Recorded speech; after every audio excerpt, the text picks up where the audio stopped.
Josué capítulo 18, verso 1 diz: E toda a congregação dos filhos de Israel se reuniu em Shiló, e ali armaram a tenda da congregação, o tabernáculo, depois que a terra lhes foi sujeita. Vamos repetir essa última frase: depois que a terra lhes foi sujeita.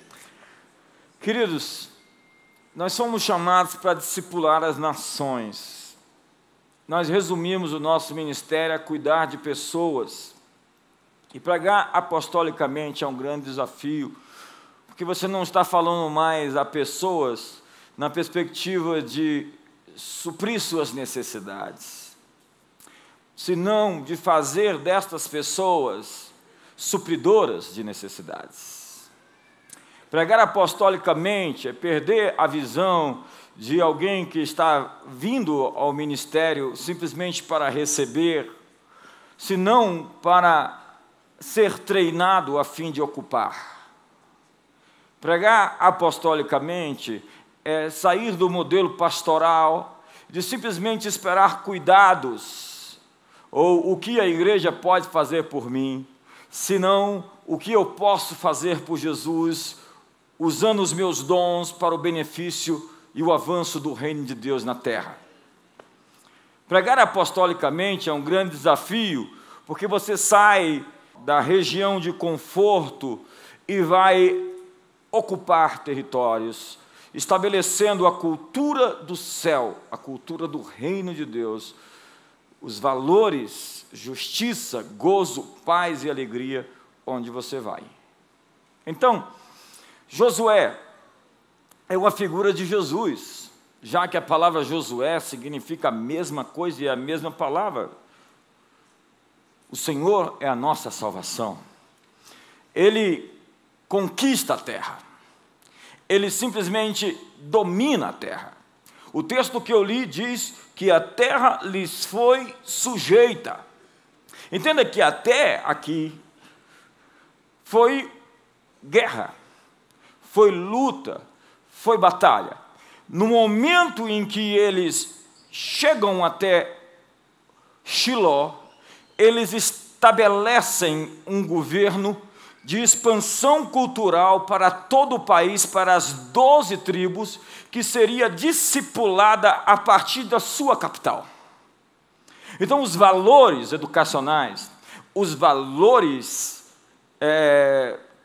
políticos de governo, os valores artísticos, os valores e os princípios pelos quais a nação seria erguida, sairiam dessa capital chamada Shiló, onde as 12 tribos se reuniam anualmente, por 3 vezes, na festa da Páscoa, a festa do Pentecostes e na festa dos tabernáculos. Todo Israel deveria comparecer a Shiló a fim de celebrar essas festas, onde estava a tenda da congregação, o tabernáculo.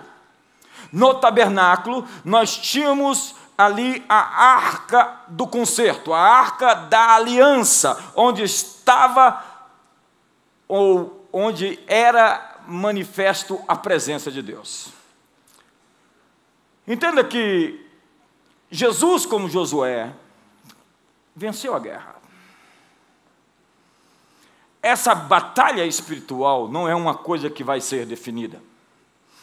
Segundo Colossenses capítulo 2, verso 14 e 15, ele encravou o nosso escrito de dívida, que era contrário a nós, que constava de ordenanças, e despojou os principados e potestades e os expôs à vergonha, ao desprezo e à ignomínia, triunfando sobre eles. Jesus, ainda em vida, antes de morrer e ressuscitar, ele disse: o príncipe deste mundo já foi julgado. O que aconteceu na cruz é uma figura romana de época, quando se descreve as legiões romanas conquistando territórios e trazendo cativos todos os soldados vencidos em uma procissão, nus, amarrados pelas vias de Roma, é a mesma descrição do que o apóstolo Paulo está querendo nos dizer, que naquela cruz, Jesus despojou as forças espirituais da maldade e os carregou em procissão derrotados. O que a Bíblia descreve é que essa batalha já teve um fim, ela já teve uma decisão. Mas existem focos de rebelião, como nos dias de Josué. Entenda que Caleb, e eu ia pregar essa mensagem de Caleb, o Espírito Santo me constrangeu a não pregá-la. Porque Caleb, no capítulo 14, vai reclamar Hebrom. Hebrom hoje em Israel é o lugar mais disputado, onde o conflito árabe-israelense é mais claro na visão das pessoas, tanto que ninguém quer que a gente vá lá, os turistas, já que é um lugar cheio de muitos conflitos, onde está a caverna de Macpela, onde foram enterrados os patriarcas. E Hebrom quer dizer unidade ou abraço. E Caleb deseja conquistar o monte e pede para Josué a permissão para isso, já que lhe tinha sido prometido 45 anos antes. E ele entra em Hebrom e ele destrona o principal dos gigantes, o maior de todos, Kiriat Arba. Entenda que existem conflitos acontecendo, mas se você for estudar o livro de Josué, você vai ver que a terra agora está sendo dada de herança. A batalha foi vencida como no dia D. O dia D da Guerra Mundial, da Segunda Guerra Mundial, definiu a guerra. Entenda que o Japão demorou a se render, entenda que Berlim demorou a se entregar, mas a batalha já tinha sido ganha, a guerra já tinha sido definida. O diabo, por 2000 anos, está ainda lutando, resistindo aos avanços dos exércitos celestiais na terra. Por conta de que a igreja se escondeu em seus templos, em seus santuários, ao invés de avançar, estabelecendo o Shiloh, uma cultura celestial em toda a terra, trazendo o reino de Deus à terra, assim na terra como no céu, na perspectiva de ocupação apostolicamente, como Josué fez. Entenda que os romanos e os gregos entenderam isso. Os gregos tinham aquilo que eles chamavam de helenismo, e eles tinham as suas cidades colonizadoras, assim como os romanos na Pax Romana. Nós estivemos agora em Israel, e eu gosto muito disso, nós fomos ver uma cidade que era uma das Decápolis. Entenda que Roma colocou 10 cidades, a fim de colonizar toda a região, que eles chamavam então de Filístia ou Palestina, com os valores, com a ética, com a moral, com os princípios, com a cultura dos romanos, para então ter uma influência decisiva sobre o comportamento das pessoas. Eles queriam que todos os povos absorvessem a cultura de Roma. Então eles não plantavam simplesmente pessoas, eles plantavam cidades. Cidades que colonizavam todo o império. E de uma vez só eles colocaram 10. Na verdade, os gregos, que depois se tornaram cidades romanas, Esquetópolis, a cidade dos arqueiros. Eles enviavam apóstolos, então, para essas cidades, a fim de que, e apóstolos é uma palavra que eles usavam, a fim de que essas cidades pudessem ser realmente cidades com o modelo de Roma, assim em Filipos como em Roma, assim em Tibérias como em Roma, assim em Cesareia como em Roma. Os apóstolos eram responsáveis não de lutar, eles não eram soldados, senão pacificadores. Entenda que isso aqui quer dizer Shiloh, pacificador, porque Shiloh é totalmente apostólico. A ideia de Jesus foi enviar apóstolos ao mundo e dizer a eles: discipule todas as nações, até que os reinos desse mundo se tornem do Senhor e do seu Cristo, e Ele reinará pelos séculos dos séculos. Se eu fosse pregar pastoralmente para você, talvez você ia ficar um pouco mais empolgado. Porque lhe falta uma mentalidade apostólica ainda. Porque você ainda não entendeu que nós somos feitos para a invasão. E não simplesmente para ser bebê sentado em um banco, pensando que nós estamos em um avião, onde baixamos a cadeirinha e chamamos o comissário de bordo, esperando receber um suco de laranja. Ou senão que nós estamos aqui simplesmente para dizer ao mundo que a guerra foi vencida, Jesus está assentado no trono, Ele reina pelos séculos dos séculos, esperando até que tudo e todos se coloquem todos os seus inimigos por estrado dos seus pés, e todo joelho se dobre, e toda língua confesse que Jesus Cristo é o Senhor, para a glória de Deus Pai. Me ajuda aí, você consegue se manifestar essa noite?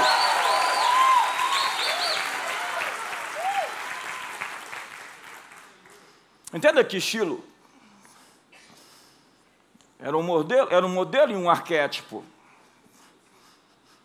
a fim de ser reproduzido no mundo inteiro, já que Deus abençoou Israel para Israel abençoar o mundo. Só que os líderes de Shiloh, os líderes de Israel, cometeram torpeza. Eles simplesmente usaram a arca de Deus como um amuleto para a guerra. Eles viviam no pecado, na prostituição e no roubo. E há muita esperança para quem está lá fora e não está aprontando, porque ele pode se converter e vir a se tornar um de nós. Mas há menos esperança para aqueles que se fazem um de nós e que estão no nosso meio e pecam sem se arrepender. E aqueles sacerdotes, filhos de Eli, enfiavam a mão nas ofertas e eles também dormiam com as mulheres debaixo da tenda. E Deus levantou o profeta dizendo: eu vou extirpar a memória do sacerdócio de Eli, de debaixo do céu. E eles foram para a guerra, colocaram a arca e disseram: porque a arca de Deus está no nosso meio, nós vamos arrebentar os filisteus. Isso sim é triunfalismo.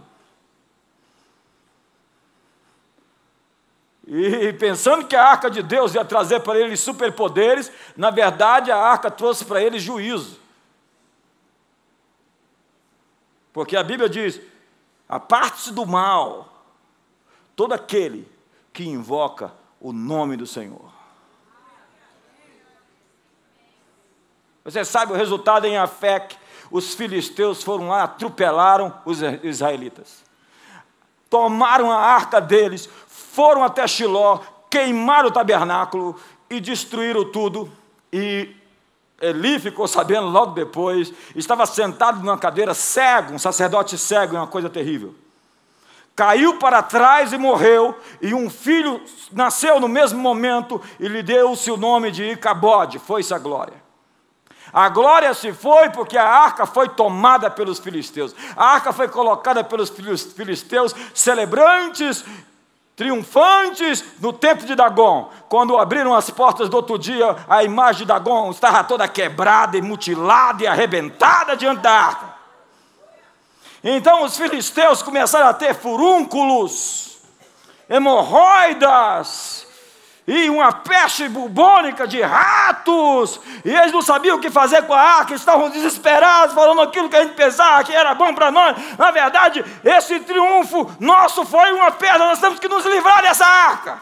Colocaram a arca num carro de boi, o carro de boi se foi embora com a arca e foi lá para Bet-Semes.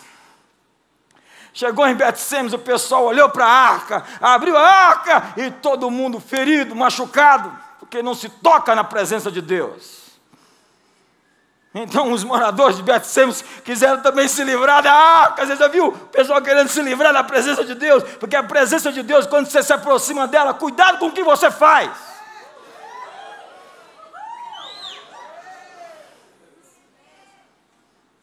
E aí a arca chega em Kiriat Jearim. E ali houve um avivamento na terra.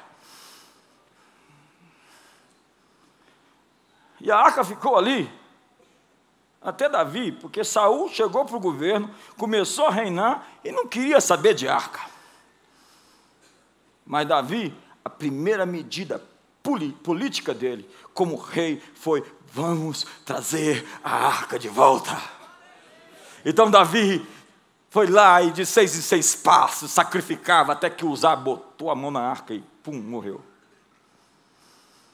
E você sabe da história. Davi então começou a celebrar. Ele foi estudar nos manuscritos como é que se carregava a arca nos ombros. Os sacerdotes no ombro. Então ele aprendeu a maneira certa de carregar a arca. Levou a arca, celebrando com festas. E aí quando chegou na cidade, Mical olhou de longe e falou: olha, você dançando desse jeito, mostrando as suas vergonhas para as suas servas. E a Bíblia diz que Mical ficou estéril. E tem muita gente estéril por conta da desonra. Mas Jerusalém floresce, Jerusalém prospera e Jerusalém se torna um Ashilo, um centro de irradiação de cultura para o mundo inteiro. O governo de Israel, o governo de Davi prospera, os limites e as fronteiras aumentam e ele traz justiça, ele traz alegria, ele traz paz. Davi governa e tudo floresce. Vem o seu filho Salomão e a coisa aumenta. Ele edifica um templo, um santuário para a arca que Davi propôs no seu coração assentar. Mas foi Salomão que construiu. Agora imagine você morando numa cidade onde os reis de toda a terra vêm ouvir a sabedoria do seu rei. A terra sendo invadida por sábios, por conselheiros. A rainha de Sabá veio e ficou atônita. E aí ela trouxe tantos presentes para Salomão, mas existe um dom sobre os reis. Reis são reis e eles têm que dar de conformidade com aquilo que eles são. Então Salomão dá muito mais à rainha de Sabá do que aquilo que recebeu, porque isso é a natureza de reis, doar. E se a sua oferta não mexe com você, ela tampouco mexe com Deus.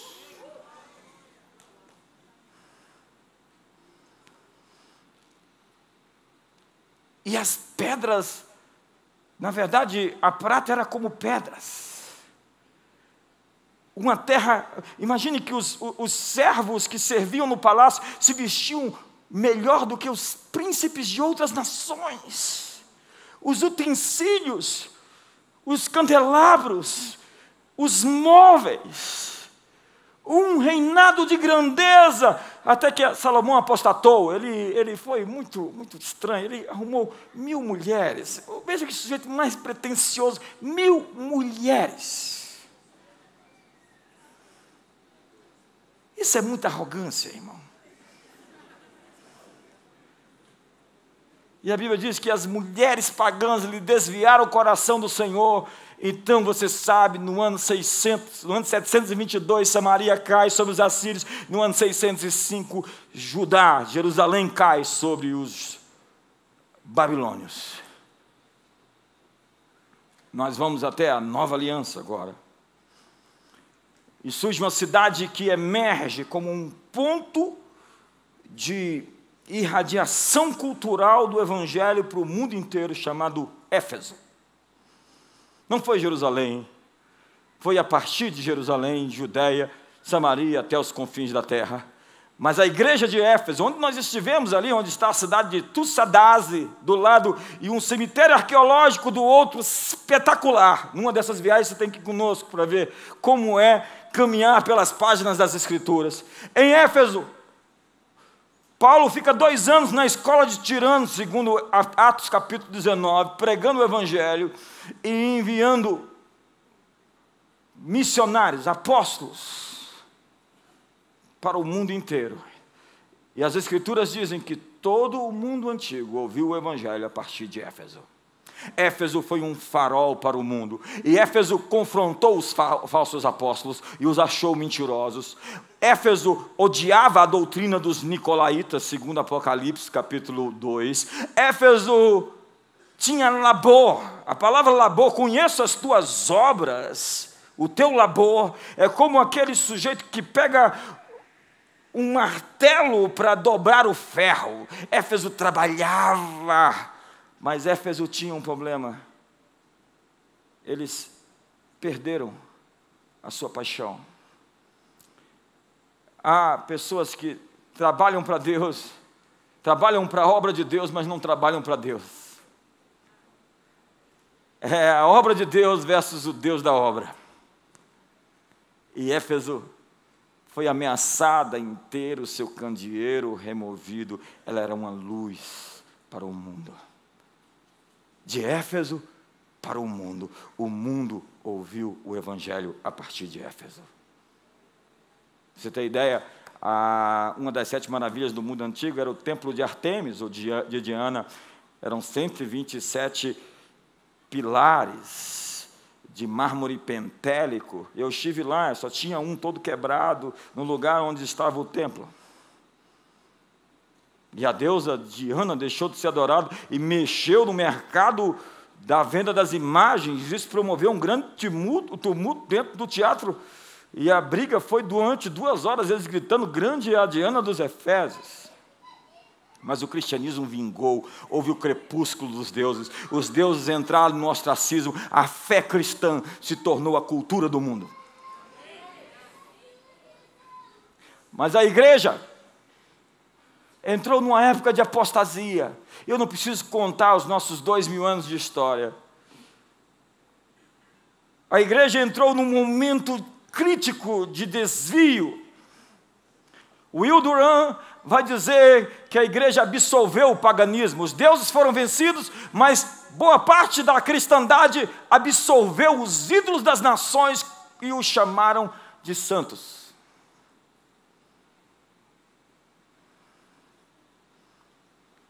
Até que foi necessária uma reforma. John Hus tentou fazer. Morreu queimado numa estaca. Jerônimo de Savonarola começou o movimento na Itália. Jerônimo de Praga, mas todos eles tiveram o mesmo destino, até que nasceu o cisne, Martinho Lutero. E agora, em outubro, nós vamos estar exatamente lá, dia 31 de outubro de 2017, depois de 500 anos, de frente à catedral, o castelo de Wittenberg, onde ele colocou as suas 95 teses e começou uma revolução no mundo. Só que a reforma alemã, ela tinha influência política demais. Entenda que a igreja é o governo. E a reforma foi realmente mais profunda numa cidade do lado, chamada Genebra. Genebra era o pior lugar para se morar na Europa. Genebra era uma terra de ladrões, de prostitutas e de assassinos.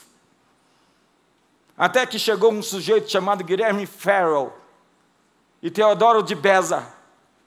E Calvino passou por ali e ele ficou um tempo e depois queria ir embora. E Guilherme disse para ele: fique aqui, nos ajude, nos apoie, nós precisamos de ajuda. A cidade está um caos, está tudo no chão, precisamos levantar as colunas.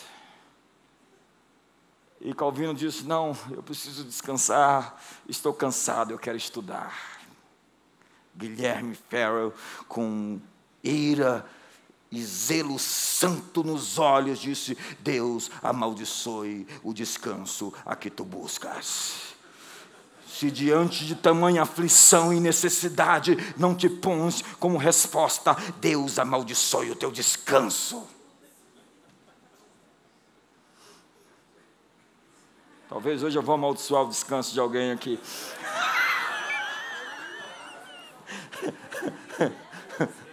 Isso é apostólico, irmão. Aqueles 3 homens se reúnem. Um vem de fora da Escócia, chamado John Knox. John Knox é aquele sujeito que a rainha dizia: eu tenho mais medo desse homem de joelhos do que de todos os exércitos inimigos juntos. Knox chega em Genebra, e a Genebra das trevas, da escuridão, onde os próprios sacerdotes eram os cafetões das casas de prostituição. É a Genebra que foi tocada pelo alto, viveu um avivamento em 1536, toda a cidade assina um termo que estava entrando na reforma, a cidade é invadida pela glória e se torna um farol para o mundo. Um farol para o mundo. De lá, milhares de igrejas saem. Milhares de líderes são treinados, equipados, forjados, enviados. Genebra agora seria chamada da cidade da colina. E até hoje Genebra é essa grande cidade. 70% do que acontece na ONU vem de Genebra. Lá está a Cruz Vermelha, nasceu ali a Cruz Vermelha, e ali ainda muitas ideias foram formadas. O Rousseau, com todo o seu tratado social, formulou ali, Lenin morou ali e planejou o golpe, que está fazendo 100 anos agora também da Revolução Bolchevique. Dizem que Genebra é uma cidade onde as pessoas têm uma transcendência de pensamento. E até hoje você vê toda a Europa, a influência da reforma, Shiloh, a influência da cultura que emergiu de Genebra para o mundo inteiro. A reforma trouxe tanta luz que até hoje eles não conseguiram destruir, nem com o seu modernismo e depois seu pós-modernismo e todo esse seu progressismo, marxismo cultural e etc. E não vão conseguir. Enfim, para terminar, vocês não estão empolgados? Se eu estivesse falando que Deus ia suprir suas necessidades aqui, segundo a sua riqueza em glória em Cristo Jesus, talvez alguém aqui ia ficar mais empolgado. Oh, aleluia! Não, irmão, eu estou te dizendo que Deus, Ele vai mais que suprir suas necessidades. Ele vai te fazer um supridor de necessidades. A sua terra é Shiloh. O que você fizer vai ser Shiloh para o mundo. Deus está procurando ambientes assim. Preste atenção, olhe para mim. Centros na nova aliança. Deus procura centros de irradiação da sua cultura. Eu estive agora lá em Shiloh. Pedro está falando que também teve. E eu fui ali muito tocado por Deus. Na verdade, eu estou digerindo, esse tempo todo eu estou digerindo essa mensagem, ainda não consegui digerir tudo. E não sei se eu vou conseguir daqui a 10 anos digerir isso tudo.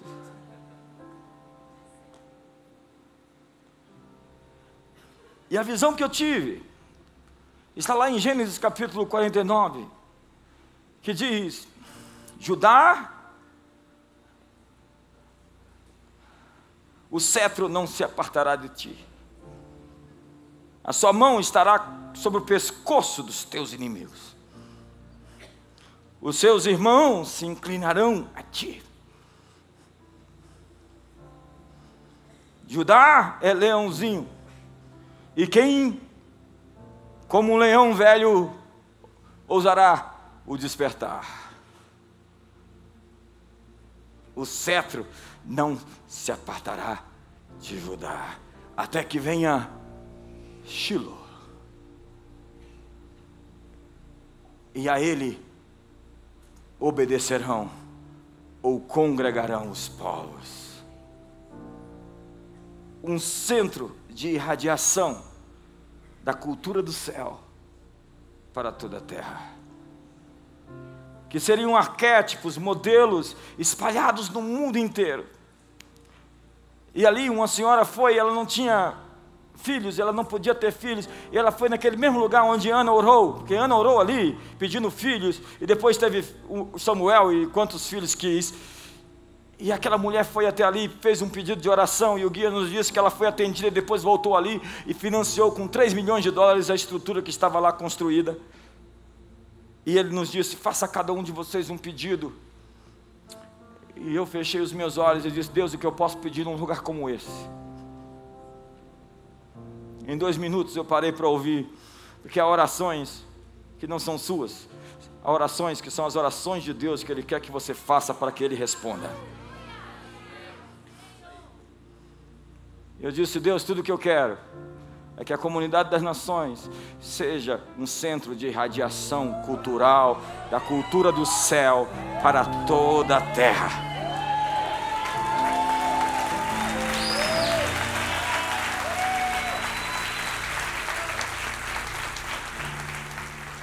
Apóstolos não são soldados, apóstolos são pacificadores. O que eles fazem? Eles veem o modelo do céu e dizem: é isso que tem que acontecer na terra. Você sonha com uma cidade onde você, 2 horas da manhã, seu bebê está chorando, chorando demais, você pega o carrinho, coloca ele e sai na rua.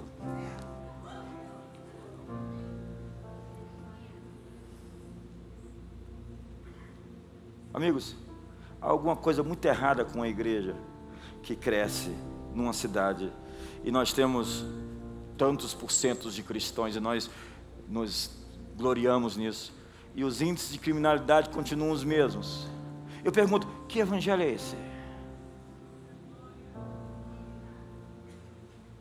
É o modelo pastoral de crentes, bebês, chupetinhas, minhas necessidades, meu, eu estou dengoso, estou chateado com o irmão, eu não vou mais falar com ele,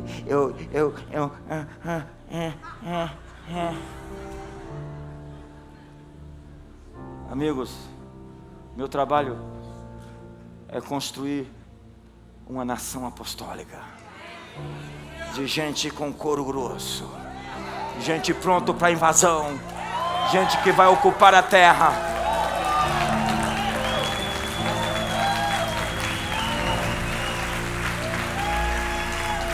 Jesus já venceu a guerra, assim como Josué. Vai lá ver o que acontece depois do capítulo 18.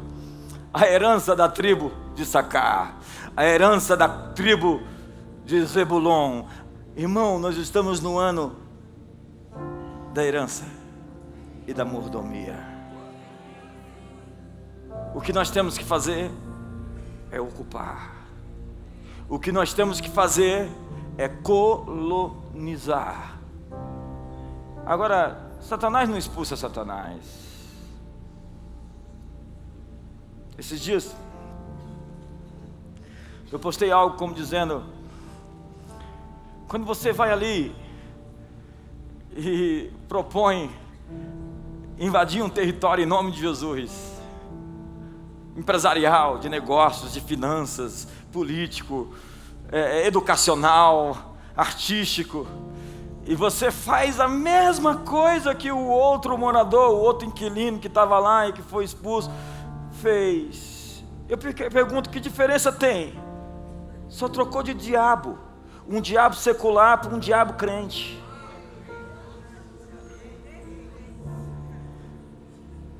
Dá um sorriso pro seu irmão que está tenso agora o negócio. A invasão do reino de Deus é por valores: justiça, gozo, paz e alegria. O reino de Deus não é comida nem bebida, mas justiça, gozo, paz e alegria. Somos uma nação apostólica. Estamos prontos para invadir. Estamos prontos para invadir? É uma pergunta.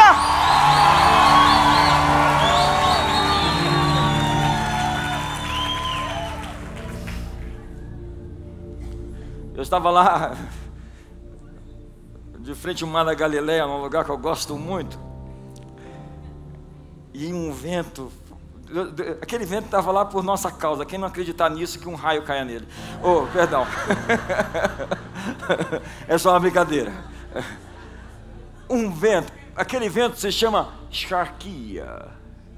Entenda aqui, existe uma falha geológica entre uma cadeia de montanhas que faz com que o vento do Mediterrâneo se una ao vento da Mesopotâmia, justamente naquele lugar chamado Lago de Genezaré, que não tem nada de mar, mas chama-se de Mar da Galileia, mas que provoca ondas e levanta as ondas. E quando nós estávamos lá, aquele vento, dentro da estrutura perfeita, de um tipo, de uma concha acústica natural, estava soprando a minha voz para aquelas pessoas que estavam em cima, ouvindo tudo que eu estava falando. Até a foto que tiraram de lá, pareceu que foi tirada no século I. Aí colocaram a foto na internet, o pessoal colocou a foto na internet e alguém colocou assim: olha lá, aquele ali só quer ser Jesus. Ele devidamente bloqueado esteve e eu responderia: é isso mesmo que eu quero ser como ele. Eu quero repetir o que Ele fez. Eu quero fazer o que Ele fez. Somos apostólicos. Não é apostólico de título. Tem gente que se move buscando aplauso das pessoas. A ideia dele é buscar identidade na opinião dos outros.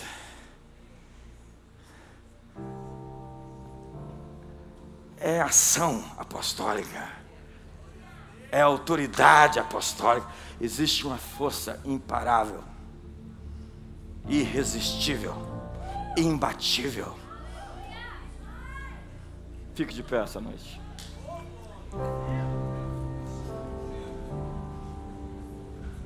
Dentro de você existem coisas que estão vindo para fora hoje. Existe um manto, uma autoridade. Judá é leãozinho. Daí vem para aqueles desavisados a expressão leão de Judá. Judá é leãozinho. E esse leão está começando a rugir. Porque nós não vamos senão ter apóstolos, senão cidades apostólicas. Queridos, e eu termino essa minha fala, daqui a pouco eu vou pregar outra aqui embaixo, com a seguinte expressão e com a seguinte palavra profética. Assim como foi Shiloh, no tempo dos juízes, no tempo da conquista da terra, assim como foi Jerusalém, que Deus disse: esta é Jerusalém, a cidade que eu escolhi para pôr o meu nome nela para sempre.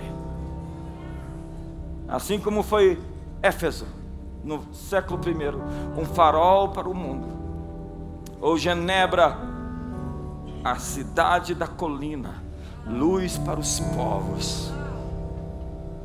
Eu tenho que lhe dizer que Brasília não é a cidade do terceiro milênio, a capital da nova era, ou a cidade dos Marajás, a capital da corrupção, mas senão a cidade capital do avivamento para os povos, uma terra apostólica. E remonta a profecia daquele antigo padre que disse: sobre o território XY, sobre essa região geográfica, emergirá uma terra, um povo diferente, numa terra que mana leite e mana mel. Quantos tomam posse dessa palavra profética?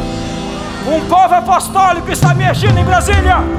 Quantos fazem parte desse povo apostólico? Se levante, ruja como um leão essa noite. Levante as suas mãos. Eu sinto que eu tenho que empoderar hoje você com essa radioatividade de Shiloh.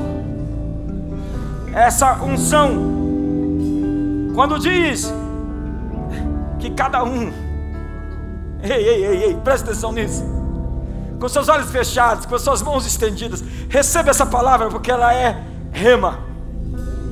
Cada um amarrará o seu jumentinho debaixo da sua própria vide. Todos terão o seu jumentinho amarrado debaixo da sua própria vide. Uma terra sem miséria, uma terra sem pobreza. Ele lavará as suas vestes em sangue de uva, e os seus olhos serão cintilantes como o vinho, e os seus dentes brancos como leite. O cetro não se apartará de Judá até que venha Shiloh.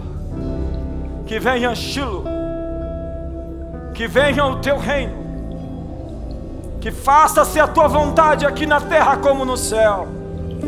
Nós ativamos apostolicamente hoje mãos braços, pernas, corpo, seja curado hoje, seja restaurado agora. Receba a energia do céu, a autoridade do céu, o fogo do céu, a unção do céu, a glória do céu. A glória voltou em Cristo, a glória de Deus se revelou em Cristo.